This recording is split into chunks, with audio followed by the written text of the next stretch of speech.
When you look at the way it really works, the presidents, prime ministers, and heads of NATO, etc., are nowhere near the top of this global pyramid. They're some way down. And they are appointed and manipulated into power by those above them that control the banking system, the media, etc., or those that operate in the shadows that I talked about earlier, who, no matter who's in power, what party or what name, the same shadow people are orchestrating events. This country is owned by 800 or 900 people who run everything, do everything, control everything. They have this guy, Clinton gets in, fine, we can deal with him. Kerry gets in, fine, we can deal with him. It's just in the wind, it's a little reed like this. It's all one big ownership class. If you take the two-party systems and you lean them up against each other, this is basically the arch.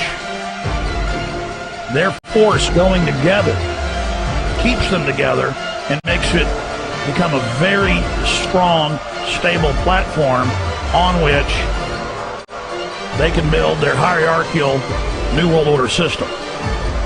Okay? So the current two-party system has been dominated and bought up and controlled by the elite that sits atop it. People talk to me about, the issue of Republican versus Democrat, as if they don't get it. And I say, look, here's the way you get it. It's organized crime. All you do is you call the Republicans the Genoveses, and you call the Democrats the Gambinos. The people at the top, they treat it like a crap game, like it's their crap game, like they're making lots of money. Occasionally somebody at the table shoots each other, but the moment anything threatens their crap game, they all unite to protect it. They're both controlled by the same financial, economic, corporate interests.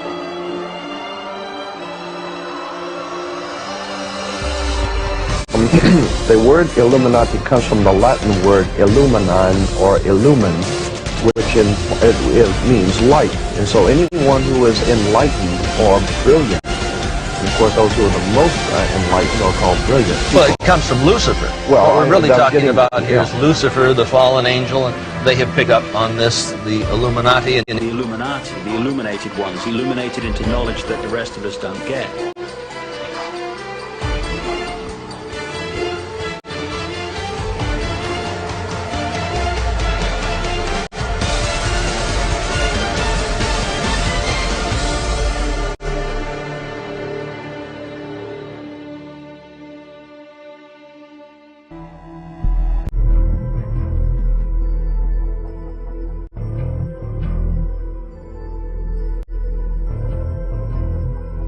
A cult when 36 of the 50 signers of the Declaration of Independence, all of the generals in Washington's army, and everyone who participated in the Revolutionary War were basically Freemasons. And if you look at how the foundation of the country was put together, it's on Masonic principles. 14 U.S. presidents, including George Washington, are known to be 33rd degree Masons.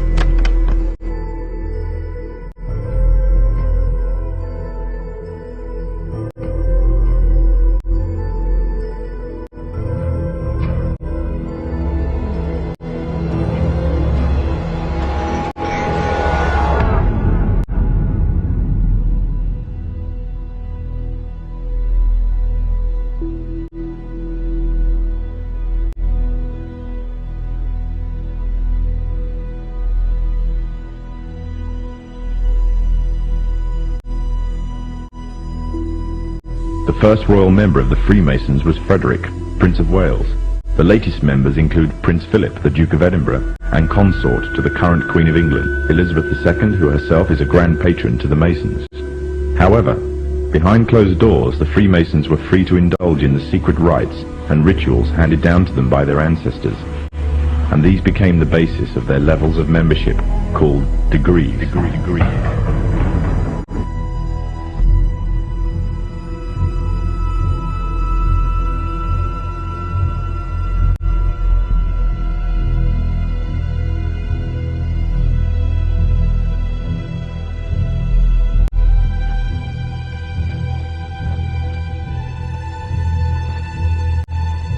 Among the former Bonesmen are three presidents: William Howard Taft, George Bush, George W. Bush, numerous senators and ambassadors, industrialists like William Whitney, CIA agents, State Department officials, and publishing magnate Henry Luce.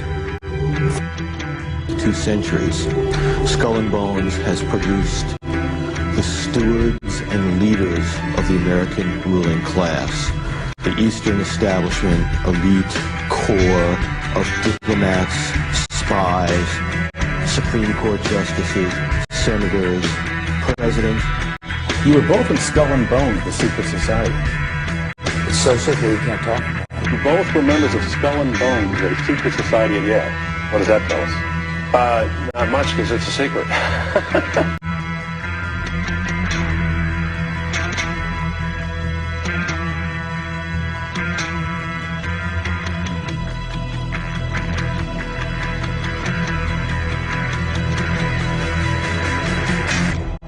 One might wonder, understandably, why the people that run the banking, political, economic system and the media in America should be dressed in long robes doing a ceremony to a 40-foot stone owl. I think we should be told. Bohemian Grove. There are many prominent foreigners like German Chancellor Helmut Schmidt, Ronald Reagan, Richard Nixon are pictured here in 1957 at the Bohemian Grove. Both men wrote about the organization in their public memoirs. Schwarzenegger is a reported visitor to the Bohemian Grove, as well as former President Jimmy Carter. While in New York, we ran into the Karl Rove of 4 administrations. David Gurdon, top presidential advisor. Ford, Reagan, George Herbert Walker Bush, and Bill Clinton. We couldn't believe our luck. It just so happens that David Gurdon is also a prominent member of the Bohemian Grove, the offshoot of Skull and Bones. This insider of insiders, a staple of the White House for 22 years, got very upset when we brought up Bohemian Grove to him. He didn't deny its existence. He didn't deny that he was a member. He didn't deny the rituals. He just became angry and didn't act very gentlemanly. Have you been there for the ceremony with the cremation of care? Frankly, I don't think that's something I need to talk to you about. I don't know anything to do. What about the ritual? Is the ritual genuinely?